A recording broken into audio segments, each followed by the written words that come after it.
Love OTP ನಿನ್ನೆ release ಆಯಿತು. 14 ವರ್ಷದ ಕೆರಿಯರಲ್ಲಿ ಈ ರೇಂಜ್ ಬ್ಲಾಕ್ ಬಸ್ಟರ್ ರಿವ್ಯೂಸ್ ನನಗೆ ಯಾವತ್ತೂ ಬರಲಿಲ್ಲ. ಬಟ್ ಬೆಳಿಗ್ಗೆ ಕಲೆಕ್ಷನ್ಸ್ ರಿಪೋರ್ಟ್ ನೋಡಿದಾಗ ತುಂಬ ನೋವಾಯಿತು.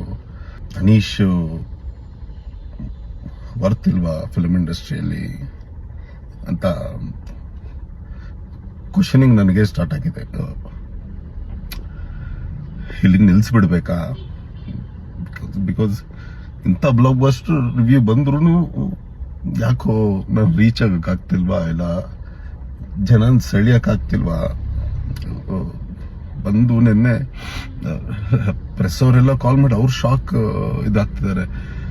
ಏನು ಇಷ್ಟು ಚೆನ್ನಾಗಿದೆಯಲ್ಲ, ಬಂದಿಲ್ವಾ ಅಂತ ಶಾಕ್ ಆಗ್ತಿದ್ದಾರೆ. ನನಗೆ ಏನು ಹೇಳಬೇಕು ಗೊತ್ತಾಗ್ತಿಲ್ಲ. ನನಗೆ ಬ್ಯಾಕ್ಗ್ರೌಂಡಲ್ಲಿ ಎಲ್ಲವೂ ಆಗುತ್ತೆ, ನೀನು ಬರೀ ನಟನೆ ಮಾಡ್ಕೊಂಡಿರೋ ಅಂದರೆ ಅದು ಆಗದಿರೋ ಕೆಲಸ. ನಟನೆ ಜೊತೆಗೆ ಎಲ್ಲವೂ ನಾನೇ ಮಾಡಬೇಕು. ಸೊ ಇವತ್ತು ವೀಕೆಂಡು ಏನಾದರೂ ಉಳಿಸ್ಬೇಕು ಅಂದರೆ ಈ 2 ದಿನ ಅಷ್ಟೇ. ಅದು ಮಿಸ್ ಆದರೆ ಐ ಥಿಂಕ್ ಇದು ನನ್ನ ಕೊನೆಯ ಪ್ರಯತ್ನ ಆಗುತ್ತೆ. Thank you.